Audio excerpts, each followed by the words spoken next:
United are prepared to let Rashford leave in the January transfer window after being dropped by Amorim. Yesterday, Alex Crook addressed the rumours he's employed a high-profile sports agency to help get a move over the line.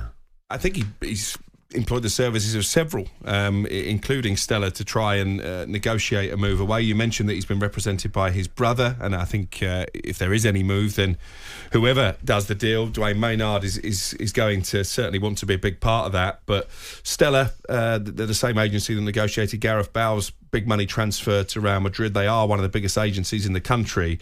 So while Rashford himself may not have spoken as Stella, I've had it on good authority that certainly people acting on his behalf have had those conversations. Yeah, I'm represented by Stella, eh? Stella Artois. That's John Manassi, isn't it? Is it? I don't know. I think it is, yeah. I don't know. But yeah, they're massive agency. That's the game to get into. If you this radio broadcasting lark, it's no good. You got to be an agent. You got to be an agent. Well, you could have done Mr. it, Brazil.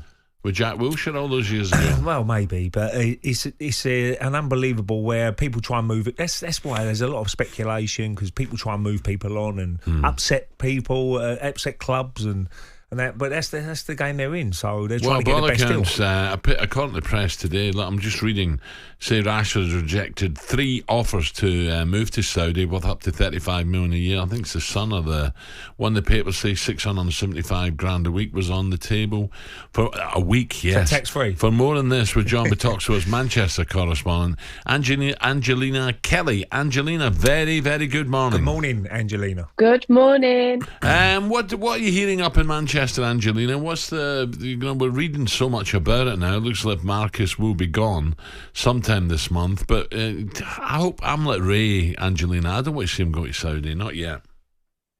Yeah, for me, I can't see Marcus Rashford actually making that move. But at the end of the day, you come out and you pretty much say that you want out of the club.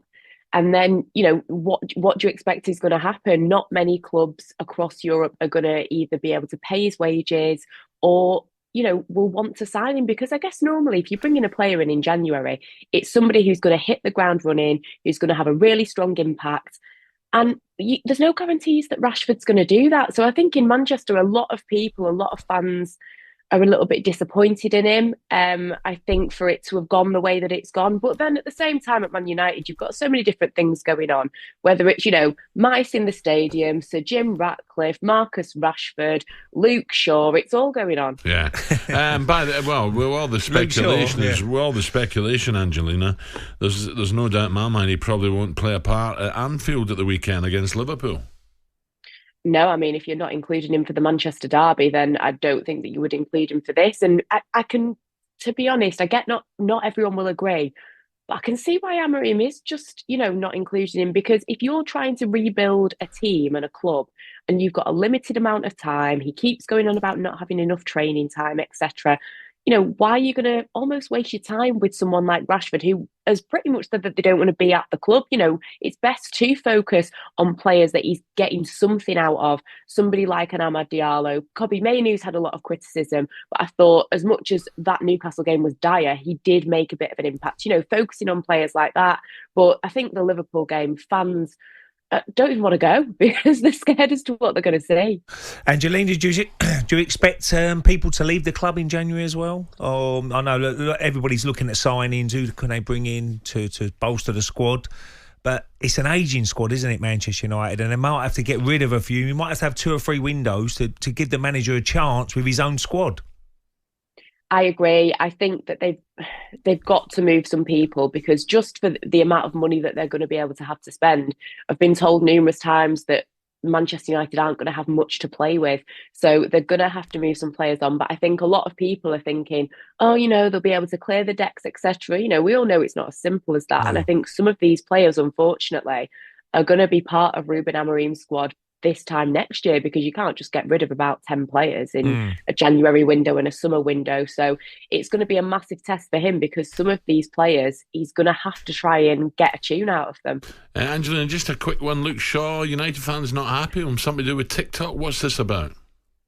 Yes, so Luke Shaw has been seen on a TikTok video with none other than Tommy Fury's ex-partner, Molly-Mae. There was a couple of people in the video, they were kind of mimicking a song.